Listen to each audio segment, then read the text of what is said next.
Stu, I don't know if you know, but I've got a master's in strength and conditioning. And Honest, do you? I do. Oh, well done. I didn't know that. Thanks. Well, I don't really promote it because I don't know how much it gave me, to be honest. And I'm not going to say the university or the lecturer, but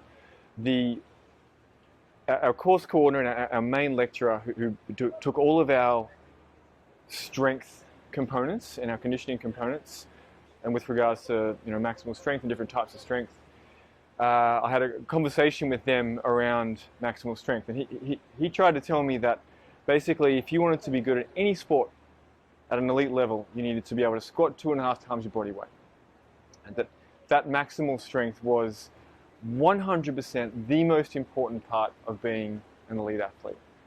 And I had a small conversation talking about my work with you guys, and giving the example of Andre de Grasse, who's a sub-20, sub-10 sprinter who wasn't that strong in the weight room, but incredibly good on the track. And I guess further to that, your programs are probably some of the most complicated programs that I've seen, and I love trying to dissect them and understand them. So I guess I wanted to get a little bit more of an understanding of what your argument is against that, because I know that you would say that that is a fair bit of BS, what your reasoning is behind it, and then some of maybe the changes you've made and the changes in your thought process in the 20, 30 years you've been coaching. And maybe I'll interject with some more specific questions as we go along. Because I know it's a pretty general topic to start with, but yeah, I think it's an easy thing to say that maximal strength is really, really important, and the most important thing. Yeah, well, I mean, first of all, if it was, then the fastest people on the planet would be also the strongest. I mean, that's not the case. If it was the most important thing for all athletes in all sports, then the strongest athletes in all sports would be the best athletes in those sports. And that's not the case. In no sport is that the case, except for powerlifting and maybe sometimes in Olympic weightlifting. That's it. Yeah. That's it. The best basketball players are always the most coordinated basketball players. Best football players are always the most coordinated, meaning they can coordinate their body with the task within the environment in which it needs to be applied. That's what I mean by coordinated. They're the most skillful, essentially. It's never, ever the most strongest.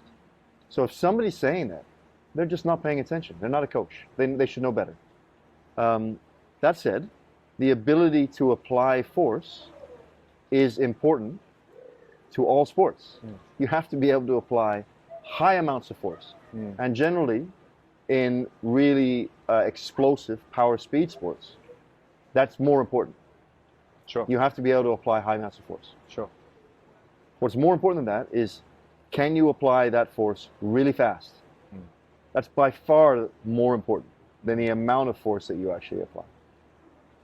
What's more important than that is how you orient that force, orient it in space and time. What is the direction in which you're applying it? How fast are you applying it? And third, how much force did you apply? So direction first, then how quickly, then how much.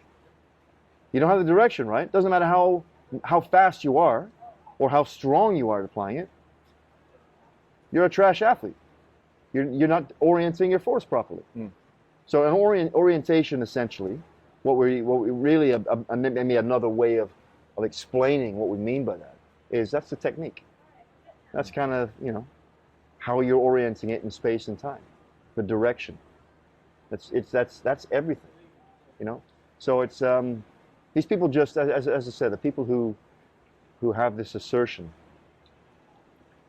either haven't been around long enough, haven't been coaching long enough, or just not paying attention, or are treating what is a very complex world very simply. Very simply. Yeah.